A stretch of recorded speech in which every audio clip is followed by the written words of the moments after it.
Ripple's new stablecoin RLUSD is right around the corner from launching, and in this video, I want to talk about why it's such a big deal for Ripple and XRP going forward. Not a lot of people truly understand what is different about RLUSD than any other stablecoin in the market, and I actually believe this one inherent feature could be critical in making it the most popular stablecoin ever created. In this video, we're going to talk all about Ripple's new stablecoin RLUSD, so make sure to stick around for this whole thing.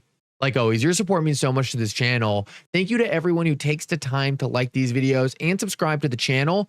These two simple things really do help me out so much. Also, if you ever need a good place to buy some XRP, make sure to check out my favorite exchange Uphold down in the description of this video. With that said, though, let's jump right into it, and I hope you guys enjoy the content. Guys, I want to start this video off and just talk about why RLUSD is going to be such a big deal for Ripple and XRP, but then towards the end of the video, actually get into why it's different than any other stablecoin in the market, because there's something very unique about Ripple stablecoin that I believe is going to be massively important to financial institutions going forward. So guys, to start off, the first reason RLUSD is such a big deal to Ripple is because obviously their customers want a dollar-denominated cryptocurrency vehicle. We have got confirmation from Ripple that they have been forced to use Tether before in the past, they have been forced to use USDC in the past, and ultimately the reason they were doing it is because their customers had an application where they wanted a non-volatile cryptocurrency. Now, I'm going to talk about in this video why that is actually not bad news at all for XRP, so stick around for that. But ultimately, RLUSD is something that Ripple's customers have obviously wanted. So for Ripple to be able to provide that is critical in building out financial services that are going to make up the next generation financial system.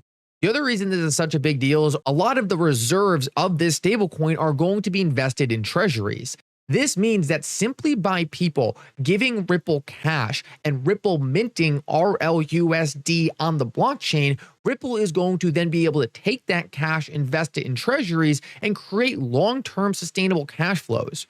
Right now, Tether is printing, not actually printing, I mean creating through treasury yield for their revenue, close to $4 billion a quarter. This is absolutely insane.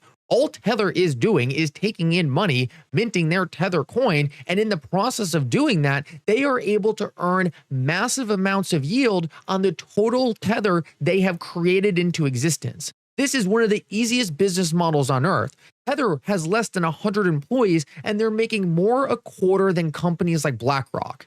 This is so critical to understand because Ripple is now walking into this same business model, and it's going to help them grow other services with the money they're going to be able to bring in from this.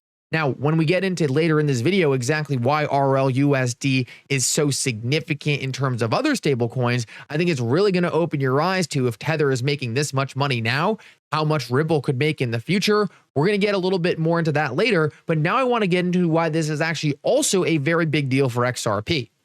A lot of people have looked at RLUSD as competition to XRP. And while in some ways and in some areas it is competition to XRP, it does absolutely nothing to replace XRP. At the end of the day, I don't think anyone is really going to be using volatile cryptocurrencies for payments. The masses out there can barely even wrap their head around what a cryptocurrency is. Trying to get them to start paying for things with a volatile currency is never going to work. The masses need stability. They need dollar-denominated units because it makes sense to them. The transactional vehicle of the future is going to be a dollar-denominated unit. It's going to be stable. It only makes sense. But that doesn't mean XRP needs to be stable. XRP is much more of a liquidity token. It provides liquidity for the XRP ledger network. It's a reserve currency for the XRP ledger. XRP's volatility allows it to infinitely scale the liquidity for the network. Need more liquidity? All you need is for XRP to go up. But this volatility also has a downside as well when it comes to using the currency for transactions. For most people, they're just going to want something stable. Now, something else very important to understand is XRP is still the only cryptocurrency on the XRP ledger network that is completely permissionless. Everything else is essentially permissioned. So this keeps XRP in a unique place on the network as that neutral, decentralized reserve currency, and everything built on top of it is just like a trusted gateway to another service on the network. XRP remains pristine, remains neutral, and remains unique in the entire network setup. So I don't believe RLUSD really compromises XRP. I don't think it replaces XRP. In my opinion, it brings more use cases to the XRP ledger and thus makes XRP more important. XRP is critical to the XRP ledger. The XRP ledger cannot function without XRP. So therefore, any application bringing more utility to the network is bringing more utility, bringing more liquidity to XRP itself. Now, I want to transition to something that I believe a lot of people aren't paying enough attention to, and that's what makes RLUSD different than every other stablecoin on the market. I believe this is one of the most important things we need to understand, because if it was just a copycat of all the other stablecoins, there wouldn't really be anything special about it. There would be no reason to use RLUSD over USDC. So what makes RLUSD so significant? What makes it so significant and different than anything else out there is that it's going to have clawbacks enabled. Clawbacks allow the issuing institution to actually pull back or reverse a transaction. Now, you might be thinking, that sounds crazy. Why would they ever enable that? At the end of the day, we are moving into a regulated financial system. We are moving into a financial system where regulators are going to call the shots on what's allowed and what's not allowed. We might not necessarily like that as cryptocurrency natives, but that's where this industry is going. It's going to the regulated financial system. And it is apparent and obvious at this point that these regulators want to have clawbacks on these networks, and it's going to be required. No financial institution, no corporation is going to adopt a technology that can't comply with regulations. They simply can't do it. So what Ripple is doing that is unique to every other stablecoin in the market is making it so clawbacks are enabled on the stablecoin, and in my opinion, going to make it so much easier for any financial institution, bank, or corporation to adopt this stablecoin. You can issue another stablecoin on the XRP ledger network that doesn't have clawbacks. But it is so important to understand that the differentiator for RLUSD over any other stablecoin on the market today is those clawbacks are there.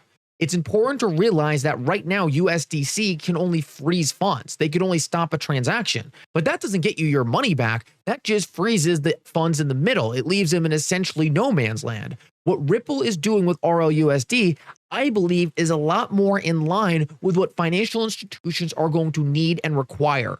And if Ripple can turn these features on now, they are ultimately going to attract all the big volume, all the big money coming from these institutions, because they are going to be turning on the features that are important to those players. All the other stablecoins out there are really focused on retail. They're focused on retail use cases where retail would freak out if they said there was clawbacks on the tokens. But Ripple is advertising this product to someone different. They are advertising this product to financial institutions that need this turned on. If you complement that with things like DID, you can see that Ripple is really building a financial system that is fit for institutions around XRP and their new stablecoin.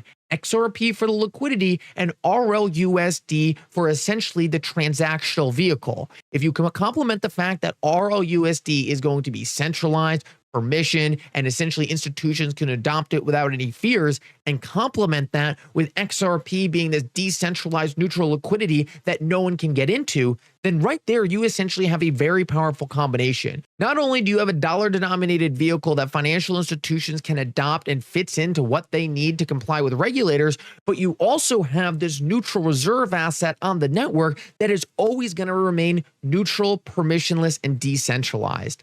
I believe these two products are going to complement each other perfectly. Institutions are going to be able to take their pick of what they need. But ultimately, XRP is always going to be significant to the network, always going to be that reserve asset, and always going to be important no matter whether they are using XRP directly or the RLUSD token.